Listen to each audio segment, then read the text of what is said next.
warahmatullahi wabarakatuh. Shalom, Om Swastiastu, Namo Buddhaya, salam kebajikan, selamat sejahtera bagi kita semua. Halo semuanya, perkenalkan nama saya Gesha Syara Albadi, siswi dari Seman 1 Padalarang, Kabupaten Bandung Barat yang saat ini sedang duduk di bangku kelas 10. Nah, di video kali ini saya akan menjelaskan materi tentang menanamkan sejak dini pendidikan anti korupsi. Secara harfiah, korupsi atau dalam bahasa Latin corruptio yang berarti busuk.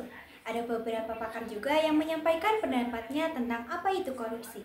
Beberapa di antaranya yaitu sebagai aktivis dari New Zealand, Jeremy Pop ini mengartikan korupsi sebagai perilaku yang dilakukan oleh para pejabat yang secara tidak wajar dan tidak sah membuat diri mereka dan orang lain mendapatkan keuntungan dengan menyalahgunakan wewenangnya. Lalu ada menurut Robert Klitschko. Menurut Robert Klitschko ini, pengertian korupsi dilihat dari perspektif administrasi negara. Korupsi adalah suatu tindakan yang menyimpang dari tugas-tugas resmi jabatan dari suatu negara.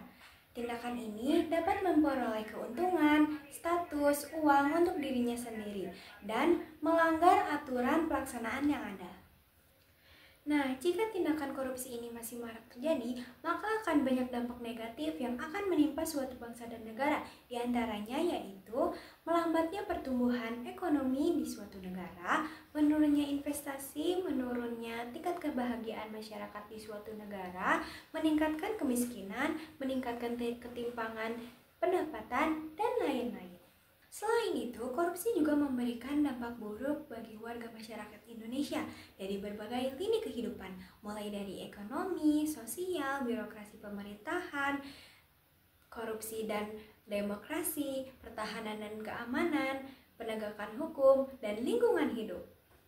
Lalu ada nilai-nilai yang dapat memupuk budaya anti korupsi. Yang pertama adalah kejujuran. Kejujuran adalah sikap seseorang yang tulus hati, tidak berbohong, tidak curang, dan tulus ikhlas. Yang dimana ini adalah satu sikap utama dalam anti korupsi. Karena tanpa kejujuran, seseorang tidak akan memiliki sikap kepercayaan dalam berbagai hal, terutama dalam kehidupan sosialnya.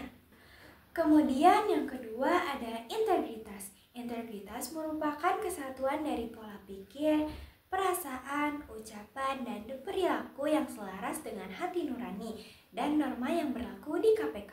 Setiap orang wajib memiliki sikap ini karena untuk mencegah terjadinya korupsi. Lalu yang ketiga ada akuntabilitas, yang dimana seseorang berarti memiliki definisi bentuk kewajiban yang mempertanggungjawabkan keberhasilan maupun kegagalan organisasi dalam mencapai tujuan. Nah, lalu bagaimana sih cara kita untuk menerapkan nilai-nilai anti korupsi ini dalam kehidupan sehari-hari? Yaitu dimulai dari diri kita sendiri dengan kemauan dan niat dalam diri kita.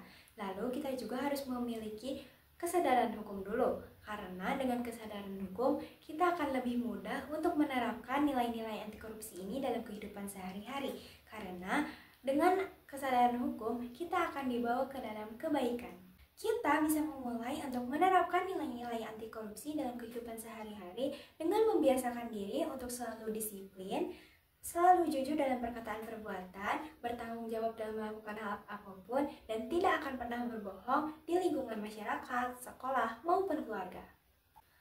Pencegahan dan pemberantasan korupsi di Indonesia saat ini didasarkan oleh Undang-Undang No. 31 Tahun 1999 CO dan No. 20 Tahun 2001 tentang tindak pidana korupsi.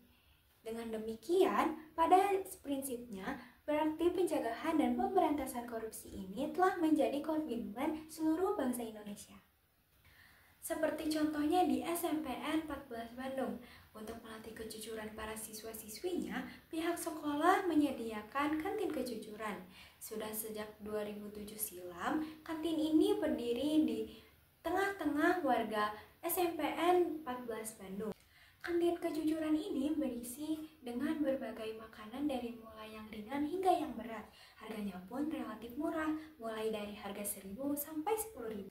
Kantin ini tidak menyediakan menjual, melainkan Para siswa-siswi memasukkan uangnya ke dalam toples jika sedang membeli sesuatu. Begitupun untuk mengambil kembaliannya, para siswa-siswi harus mengambilnya sendiri dengan kejujuran. Humas SMPN 14 Bandung, Lis Siti Sunartini menjelaskan tujuannya dibuat kantin kejujuran ini untuk supaya siswa-siswi belajar untuk memiliki sifat jujur ketika membeli sesuatu barang.